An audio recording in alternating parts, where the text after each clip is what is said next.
गहलोत जी का इस्तीफा ये भारतीय जनता पार्टी की घिनौनी राजनीति और षड्यंत्र का हिस्सा है। भारतीय जनता पार्टी की सरकार ने, मोदी जी की सरकार ने उनके ऊपर ईडी के छापे मरवाए, उनको ईडी के दफ्तर में कई बार पूछताछ के लिए बुलाया, मानसिक रूप से प्रताड़ित किया। उनके घर पे इनकम टैक्स के छापे कई दिनों तक मारे गए। 112 करोड़ रुपए के भ्रष्टाचार का आरोप इसी भारतीय जनता पार्टी ने लगाया कैलाश गहलोत जी के ऊपर। तो एक दबाव उनके ऊपर बनाया गया और जिसके कारण से ये फैसला कैलाश गहलोत ने लिया है, ये भारतीय जनता पार्टी के षड्यंत्र और साजिश का हिस्सा है। और अब उनके पास बीजेपी में जाने के सिवाय कोई रास्ता बचा नहीं था। आप देखिए कि 5 साल तक वो सरकार के हिस्सा रहे, 5 साल तक वो सरकार में मंत्री रहे और भारतीय जनता पार्टी जो स्क्रिप्ट उनसे बुलवाना चाह रही है, जो उनसे कहलवाना चाह रही है, वो उनको कहलवा रही है, उनसे बुलवा रही है। जी, तो सर क्या आप ये मानते हैं बीजेपी एक कैंपेन टाइप में है कि किसी नहीं, तरह से आम बीजेपी, आदमी पार्टी आप के लोगों ये को अकेले टारगेट अकेले कैलाश गहलोत का सवाल नहीं है। खुद प्रधानमंत्री ने 70,000 करोड़ के घोटाले का आरोप लगाया अजीत पवार पे, उनकी पार्टी में शामिल हो गए, ठीक हो गए। तो जो जो बीजेपी में शामिल हो जाता है, देखिए आप पे ईडी का छापा मारा जाएगा तो फिर बीजेपी कहेगी साहब ये भ्रष्टाचारी हैं। इनकम टैक्स का छापा पड़ेगा, कहेंगे ये भ्रष्टाचारी हैं, अरे अरे ये तो एकदम अपराधी हैं, इनको तो फांसी पे चढ़ा देना चाहिए। लेकिन जिस दिन आप बीजेपी में शामिल हो जाएंगे, आप अच्छे हो जाएंगे।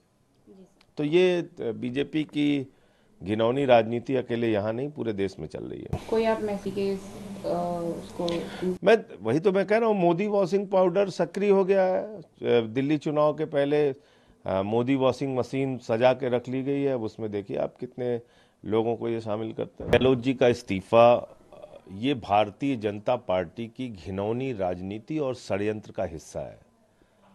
भारतीय जनता पार्टी की सरकार ने, मोदी जी की सरकार ने उनके ऊपर ईडी के छापे मरवाए, उनको ईडी के दफ्तर में कई बार पूछताछ के लिए बुलाया, मानसिक रूप से प्रताड़ित किया। उनके घर पे इनकम टैक्स के छापे कई दिनों तक मारे गए। 112 करोड़ रुपए के भ्रष्टाचार का आरोप इसी भारतीय जनता पार्टी ने लगाया कैलाश गहलोत जी के ऊपर।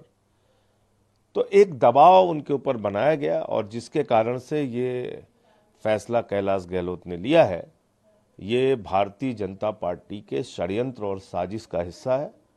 और अब उनके पास बीजेपी में जाने के सिवाय कोई रास्ता बचा नहीं था। आप देखिए कि 5 साल तक वो सरकार के हिस्सा रहे, 5 साल तक वो सरकार में मंत्री रहे और भारतीय जनता पार्टी जो स्क्रिप्ट उनसे बुलवाना चाह रही है, जो उनसे कहलवाना चाह रही है, वो उनको कहलवा रही है, उनसे बुलवा रही है। जी, तो सर क्या आप ये मानते हैं बीजेपी एक कैंपेन टाइप में है कि किसी नहीं, तरह से आम बीजेपी, आदमी पार्टी आप के लोगों ये को अकेले कैलाश गहलोत का सवाल नहीं है। खुद प्रधानमंत्री ने 70,000 करोड़ के घोटाले का आरोप लगाया अजीत पवार पे, उनकी पार्टी में शामिल हो गए, ठीक हो गए। तो जो जो बीजेपी में शामिल हो जाता है, देखिए आप पे ईडी का छापा मारा जाएगा तो फिर बीजेपी कहेगी साहब ये भ्रष्टाचारी हैं। इनकम टैक्स का छापा पड़ेगा, कहेंगे ये भ्रष्टाचारी हैं, अरे अरे ये तो एकदम अपराधी हैं, इनको तो फांसी पे चढ़ा देना चाहिए। लेकिन जिस दिन आप बीजेपी में शामिल हो जाएंगे, आप अच्छे हो जाएंगे। तो ये बीजेपी की घिनौनी राजनीति अकेले यहाँ नहीं, पूरे देश में चल रही है। कोई आप मैसी के उसको वही तो मैं कह रहा हूँ, मोदी वॉशिंग पाउडर सक्रिय हो गया है। दिल्ली चुनाव के पहले मोदी वॉशिंग मशीन सजा के रख ली गई है। अब उसमें देखिए आप कितने लोगों को ये शामिल करते हैं।